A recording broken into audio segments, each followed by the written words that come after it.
Kemenangan 1-0 atas Bahrain memang dirasa sangat-sangat berarti. Karena dengan begitu, peluang Indonesia untuk setidaknya mengamankan posisi 3 atau 4 jadi lebih terbuka. Yap, so pasti kemenangan itu juga pada akhirnya membuat Indonesia kini benar-benar mendapatkan atensi lebih, di mana tak sedikit yang berharap kalau Indonesia akan membuat kejutan dengan lolos ke Piala Dunia. Sebab sebelum ini, Timnas U17 telah lebih dulu lolos ke Piala Dunia, sehingga semoga aja itu bisa menjadi pemacu semangat buat tim senior. Yap, melihat itu semua sekali lagi wajar jika Indonesia kini benar-benar tak ubahnya macam selebritis papan atas yang banyak mendapatkan sorotan. Dan itulah kenapa Indonesia layak mendapatkan reward dalam bentuk pujian dari tokoh-tokoh sepak bola ternama di dunia. Sesuatu yang sedikit banyak menimbulkan kecemburuan pastinya dari tetangga sebelah, khususnya Malaysia apalagi Vietnam. Hal yang kemudian ditanggapi juga oleh media-media Thailand yang merasa untuk apa merasa cemburu, sebab akan lebih bijak untuk menjadikan pencapaian Indonesia sebagai acuan untuk maju.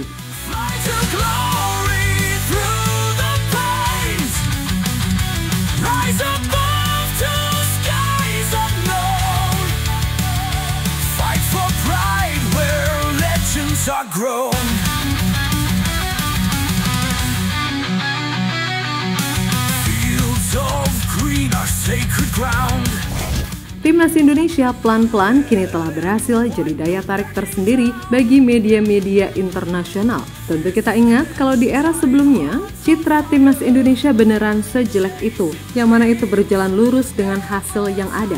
Sering kalah dan kebantai pula, gak cuma sama tim besar, bahkan juga ke sesama rival ASEAN. Namun semua itu sekarang berubah, di mana Indonesia kini benar-benar dipandang sebagai tim yang menarik untuk diikuti perkembangannya. Dan so pasti, semua itu tidak lepas dari doa serta usaha dari semua pihak yang terlibat. Mulai dari federasi, pemain, tim pelatih, manajer, sampai supporter. Semuanya punya peran besar yang saling melengkapi satu sama lain. Sehingga meskipun ada part-part kecewanya, namun secara umum apa yang telah dilakukan serta dicapai tim Garuda mulai dari level senior sampai kelompok umur sangat amat layak dibanggakan, kan gitu.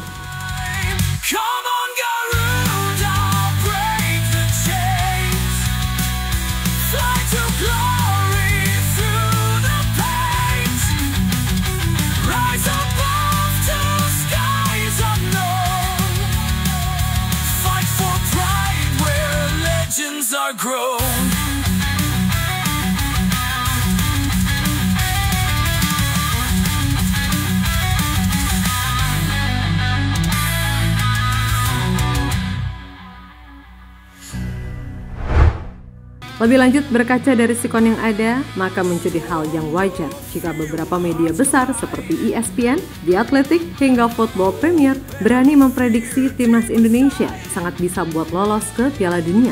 Hal itu tentu saja dilandasi pada progres yang ada, serta keteguhan PSSI untuk terus memperdalam skuadnya dengan pemain terbaik. Dan saking banyaknya sorotan, laga Timnas Indonesia sekarang beneran jadi salah satu yang dinanti. Bahkan gak cuma di level senior, tapi di level kelompok umur pun, Timnas Indonesia nyatanya juga mendapatkan dukungan luar biasa. Nah, kalau udah gitu, artinya apa? Ya berarti publik tanah air sekarang udah beneran secinta itu sama Timnas Indonesia, baik yang baru-baru, atau yang pernah mencintai lalu sempat membenci, lalu pergi sampai akhirnya datang kembali. Hal yang kemudian dianggap wajar ketika Indonesia dalam tanda kutip mendapatkan reward berupa pujian khusus dari beberapa tokoh sepak bola ternama. Siap, setidaknya ada 7 pelatih ternama yang secara terbuka menyampaikan rasa kagumnya atas progres nyata yang terjadi dengan Timnas Indonesia. Di mana nama-nama seperti Jose Mourinho, Lionel Scaloni, Louis van Gaal, Roberto Mancini, Pep Guardiola, Hajime Moriyasu, hingga Jurgen Klinsmann tidak ragu mengatakan kalau masa depan sepak bola Indonesia kini benar-benar cerah.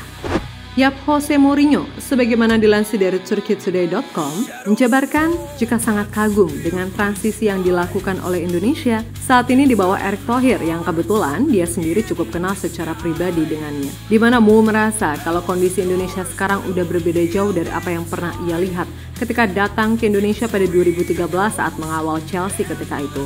Sementara itu, Pep Guardiola yang sedikit banyak tahu soal kondisi sepak bola Indonesia, apalagi sekarang setelah Indonesia kedatangan tokoh-tokoh ternama yang ia pun juga kenal, seperti Patrick Kluivert dan Jordi Cruyff. Yap, menurut Pep, apa yang diraih Indonesia sekarang bisa dibilang udah cukup bagus. Namun yang perlu diingat, jangan merasa cepat puas dan terus belajar, karena sejatinya masa depan ya ada di tangan mereka sendiri. Mereka bisa mencapai titik sekarang karena mereka adalah pemain yang bagus. Ini bukan hadiah cuma-cuma untuk mereka. Dan apa yang saya lihat sejauh ini, mereka memang punya kualitas. Pesan saya, jangan terlalu banyak bicara. Dengarkan dan pelajari saja segala hal yang diberikan pelatih atau pemain yang bisa kalian anggap sebagai contoh. Mereka harus belajar, masa depan ada di tangan mereka sendiri. Ucap Pep dilansir dari Score ID. Ya, berkaca pada anggapan mereka semua termaksud Mancini, Van Gaal, Scaloni, Klinsmann, hingga Hajime Moriyasu. Intinya arah kemajuan sepak bola Indonesia ini udah benar adanya.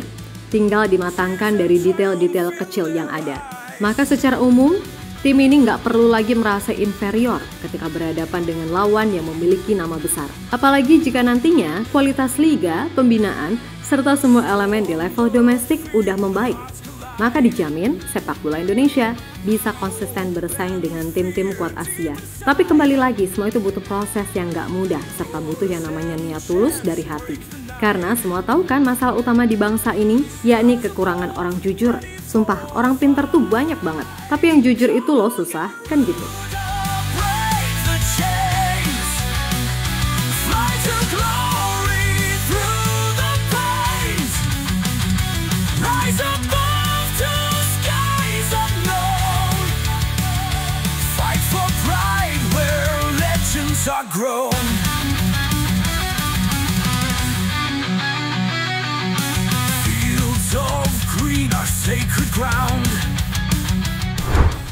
Sementara itu, mendengar Indonesia yang hampir tiap hari mendapatkan atensi lebih, sedikit banyak bikin tetangga sebelah merajuk, seperti Malaysia dan Vietnam misalnya. Akan tetapi, menurut media-media di Thailand, ketimbang terus-menerus dengkinan iri, ada baiknya tim-tim di ASEAN memang harus belajar dari Indonesia.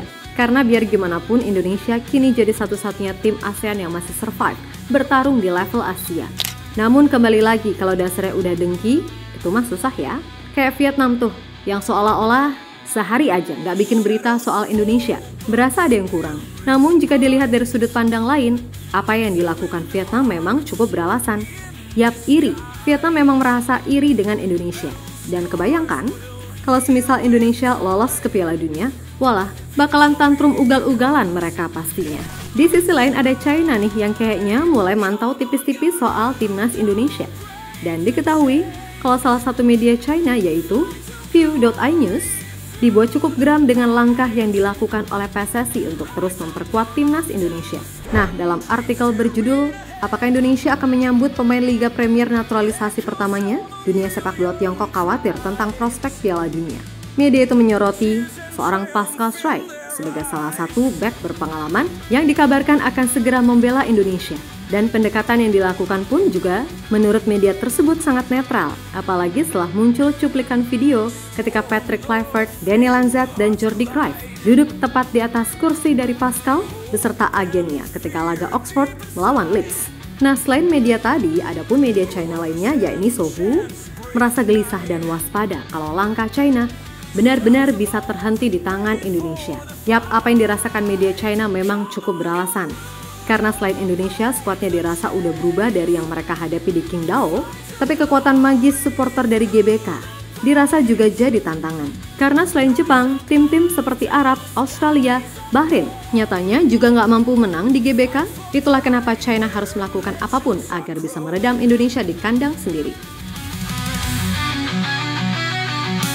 Fields of green are sacred ground.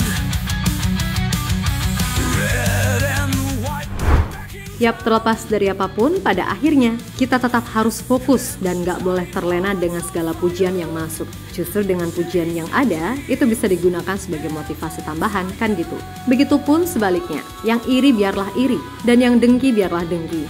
Kita tetap maju dengan segala apa yang ada. Perihal hasilnya nanti gimana, itu pikir carry. Yang penting enjoy the moment aja, kan gitu. Dan buat netizen, ingat gak usah ekspektasi terlalu berlebihan. Serta nggak usah menghujat semisal hasilnya nggak sesuai keinginan kalian. Karena selama para pemain, pelatih, dan pihak-pihak lainnya bekerja keras, serta menunjukkan tekad menolak menyerah, ya kita harus apresiasi. Tapi kok misalnya udah kalah, Mainnya loyo, wah ya sedih, tapi tetap gak boleh hujan.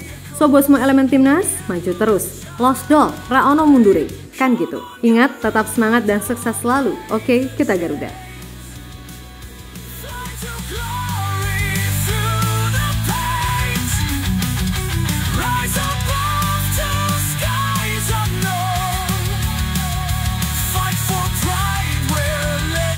Are grow.